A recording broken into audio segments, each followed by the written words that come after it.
আসসালামু আলাইকুম আমার দুষ্টু মিষ্টি আপুমনি আর ভাইয়ারা, তোমরা সবাই কেমন আছো?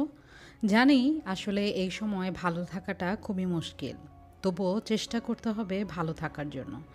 আলহামদুলিল্লাহ, খারাপের মাঝেও ভালো থাকার চেষ্টা করছি, ভালো আছি। সারা বিশ্ব যখন নাকি করোনা ভাইরাসের আতঙ্কে আতঙ্কিত, ঠিক সেই সময় আমাদের বাংলাদেশের অবস্থা তোমরা দেখতেই পাচ্ছ নিজের চোখে। এটি হচ্ছে বাংলাদেশেরই একটি মার্কেট। মার্কেট ঠিক না, দেখতেই পাচ্ছ এটি রাস্তার দুই পাশের অবস্থা।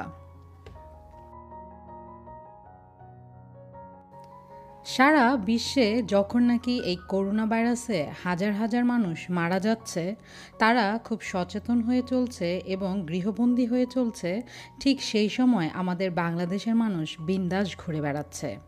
এটা হচ্ছে সিলেটের বন্দর বাজার।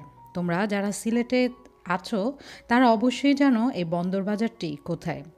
আসলে বাংলাদেশের সিলেটের বন্দর বাজারেই শুধু এই অবস্থা না, আমরা যদি নিউজের চোখ রাখি বা দেখি তখন দেখতে পাই এমন অবস্থা ঢাকায়, চট্টগ্রামে, সব জায়গায়।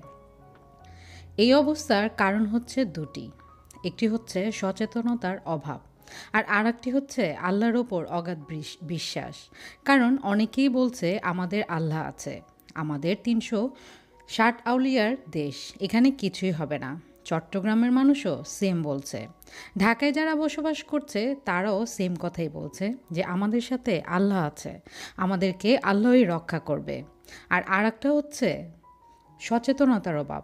মানুষ আসলে বুঝতে পারছে না করোনা ভাইরাসটা কী, তাই মানুষ বিন্দাস হয়ে এভাবে খোলা জায়গায় ঘুরে বেড়াচ্ছে কোনো প্রোটেকশন ছাড়াই।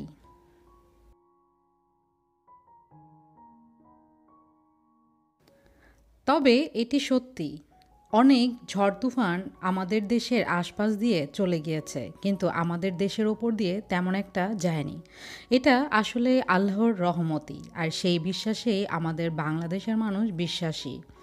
জানি না আসলে আসল কারণ কি, তবে হ্যাঁ, আমাদের সাথে আল্লাহ আছেন, আল্লাহ আমাদের রক্ষা করবেন। কারণ অনেক উন্নত দেশের মতো আমাদের অনেক সুযোগ সুবিধা নেই, তবে আল্লাহর ওপর অগাধ বিশ্বাস আছে।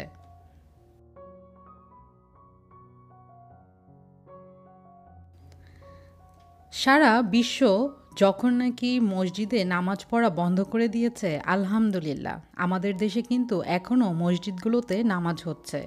হ্যাঁ, তবে প্রতিটা মসজিদে বলা হয়েছে সুন্নত ও নফল নামাজগুলো ঘরে বসেই পড়ার জন্য, কিন্তু ফরজ নামাজ কিন্তু এখনও বাংলার মুসলিমরা মসজিদে গিয়েই পড়ে। এটা আমি মনে করি আসলেই ভালো একটা দিক।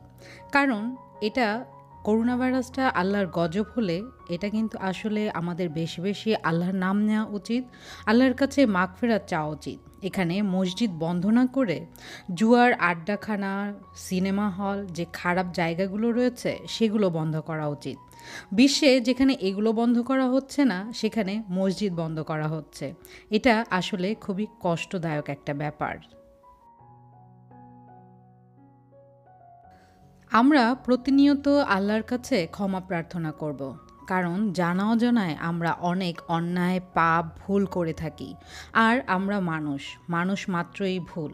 আল্লাহ আমাদেরকে অনেক ভালোবেসে সৃষ্টি করেছেন, আমরা আশরাফুল মাখলুকাত। আল্লাহর কাছে চাইলে সবই পাওয়া যায়, তাই আমরা মন থেকে আল্লাহর কাছে ক্ষমা চাইব। আজকে তাহলে আমি এখানেই বিদায় নিচ্ছি। তোমরা সবাই ভালো থেকো, সুস্থ থেকো, সাবধানে থেকো। আল্লাহ হাফেজ।